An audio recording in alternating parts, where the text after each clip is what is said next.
Ladies and gentlemen, to reaction. This is our Anteaters OP. This person tells you, yes, it's about anteaters. They literally eats ant. So yeah, anteaters, as far as I know, like probably from tier 2, that anteaters can be dangerous because of their claws, and I'm pretty sure like people have been attacked by anteaters, and claws can be really fucked up, right? And the family that they are from, right? If I remember correctly, basically the claws are like the long claws and shit. Yeah, that's like really deadly. So yeah, I'm pretty sure like there was like an anteater ancestor long ago, which was even more bigger and deadly, right? I'm pretty sure that was the case. So yeah, let's watch this one. Remember, if you like connection, don't forget to subscribe. So I know which type of videos to react to more, and that way you'll be supporting this channel. And yeah, comment down if you want to react to any specific video, and let's watch it.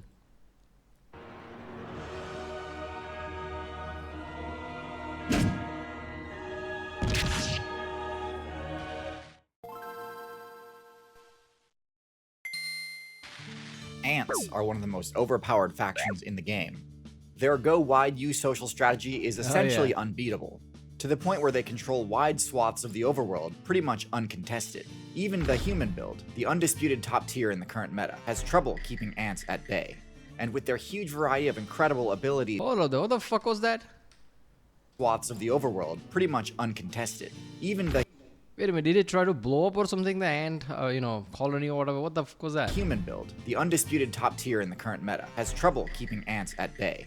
And with their huge variety of incredible abilities, from acidic projectiles and powerful stingers to coordinated attack strategies and terraforming abilities, I don't think it's much of a surprise that ants are such a meta-defining force. And yet, there's one build which can obliterate an entire colony in only a few minutes, the Anteater. But does having a super favorable matchup against one of the game's top tier builds actually translate into the Anteater being top tier itself? There's so much more to the Anteater build than just being able to solo an entire colony of ants with ease. So in today's video, we'll discuss all the abilities and weaknesses of the Anteater build to determine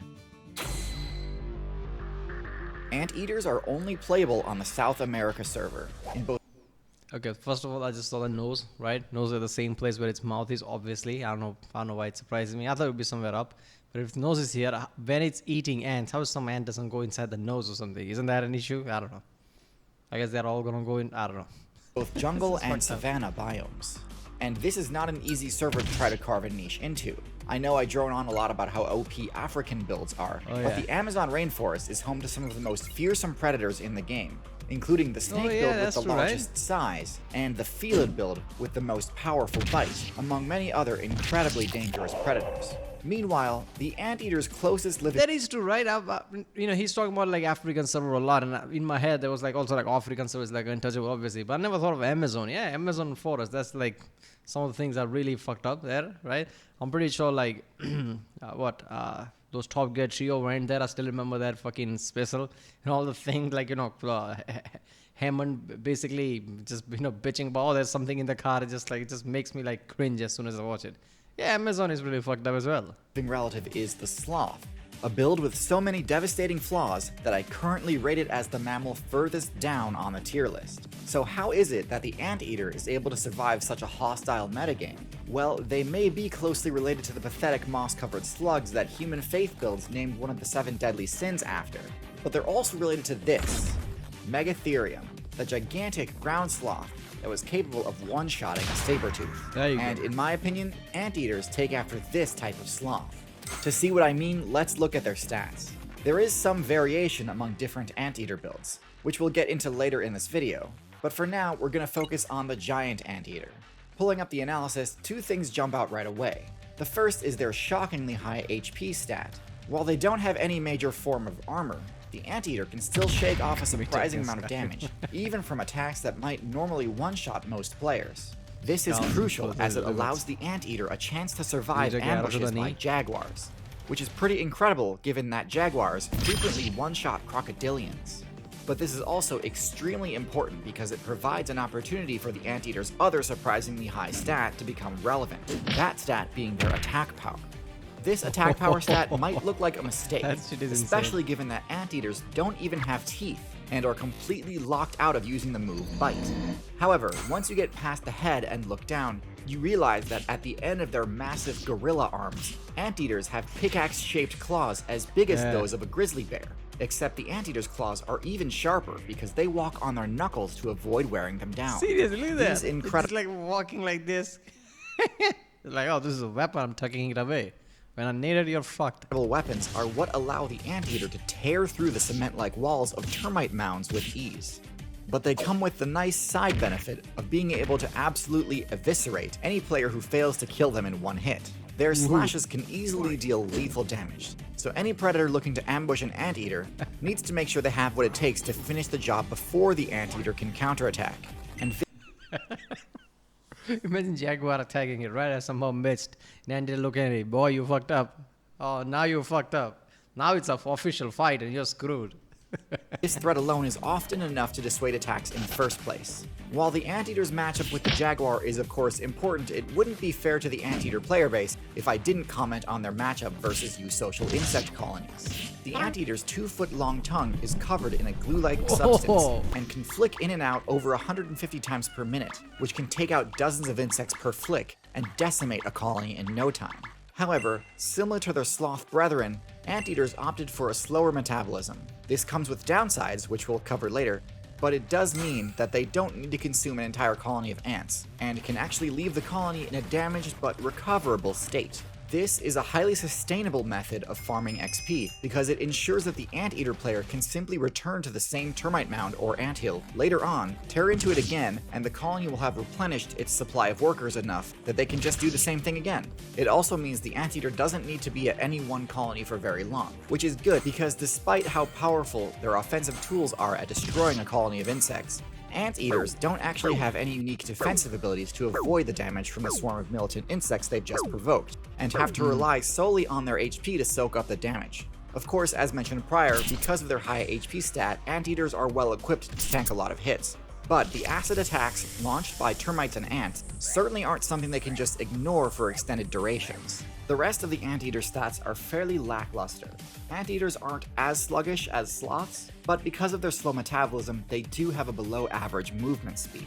Given that they've spec'd into massive claws on their forelimbs rather than more mobility favoring options like paws or hooves, I don't think this low speed is too surprising. It's a worthy trade-off in my opinion. Yep. Seriously, like, ants can be really fucked up as we know it, right? I've seen, like, causes I don't know many other video on ants, right? Ants are right. Every time you see it, feels like, oh my god, like ants are the one like really powerful. Like just they are like in a way somewhat similar to humans. All the shit they do, right? With wars and colonies and attacks, armies attacking each other, right? And how deadly they are in the swarm. Knowing something like, oh, I'm an anteater alone just makes you think like, okay, it must be good enough if it's gonna fuck up the ants, right?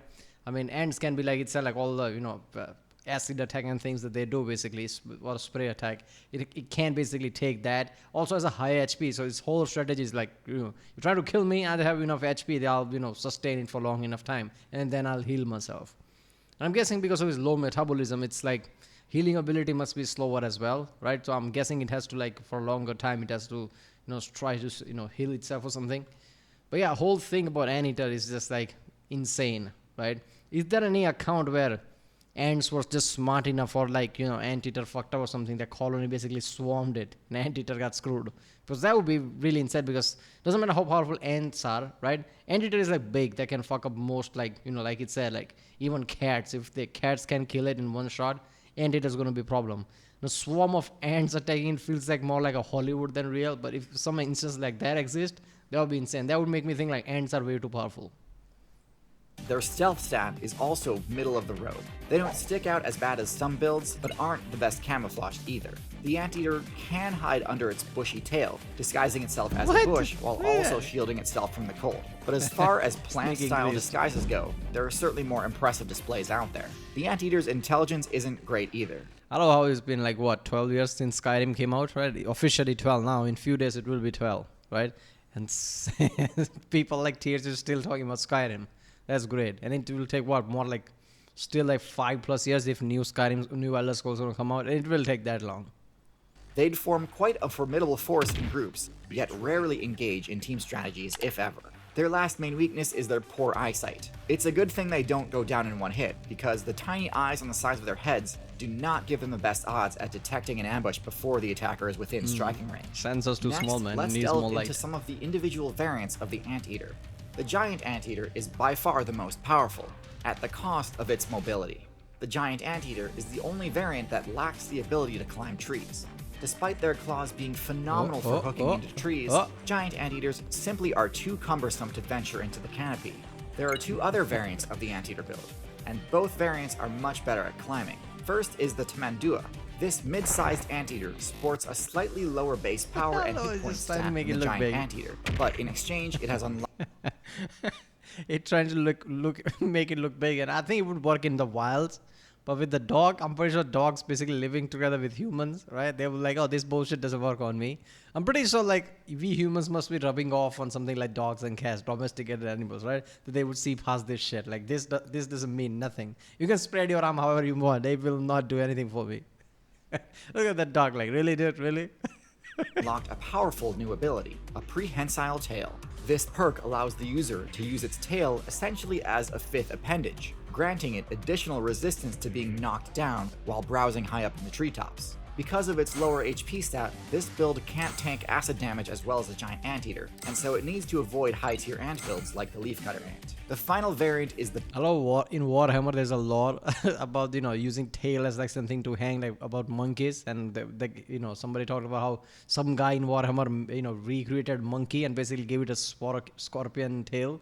Because why would you have just a tail to grab onto something? That's stupid, right? It must have been something venomous thing. It just gives you this kind of like alternate way of seeing it. Like, what would people see in the future if we already knew this? Pygmy Anteater, a nocturnal build that invests more into its stealth than other stats, drastically cutting its bulk and damage in turn. In my opinion, the Pygmy Anteater is a bit too similar to the Sloth build for me to consider it competitively viable, but to each their own. Although the ability to climb does come in handy for escaping predators, the giant anteater doesn't seem to miss it much. While the other variants need to worry about attacks from eagles, the giant anteater's bulk is enough to protect it from most threats. Can't even its see matchup this versus the jaguar is still pretty risky, but it's better than most. So I'm going to give the giant anteater a rating of A tier, while the Tamandua gets a rank of B tier, and the pygmy anteater gets a D tier rank. One of the most effective ways to lock in a high placement on the tier list is to have high base stats. And while most stats require millions of years of evolution to change, intelligence is one of the few stats which can Look at the human shit, right? Intelligence must have power. Just like, yeah, right, there's power. I've seen people fight. MMA. Defense, what defense? Look at this skin. I can just rip it by just pinching it. HP, yeah, right. We sometimes don't get hashtag. Stealth, yeah, that is stealth, but we're not going to do it. Just TikTok and all that shit. We'll be screaming inside the woods. At the night in Amazon where predators are around, people will be like, why can't I get Wi-Fi here? So there is no stealth. Man, I love this. There you go, people. Anteaters OP. Tier Zoo. Yeah, so the giant one is definitely OP with the claws and shit. Right? If you can take on a lot of cats, it's OP. But yeah. Alright, if you like my next one, don't forget to subscribe, and I'll see you next time.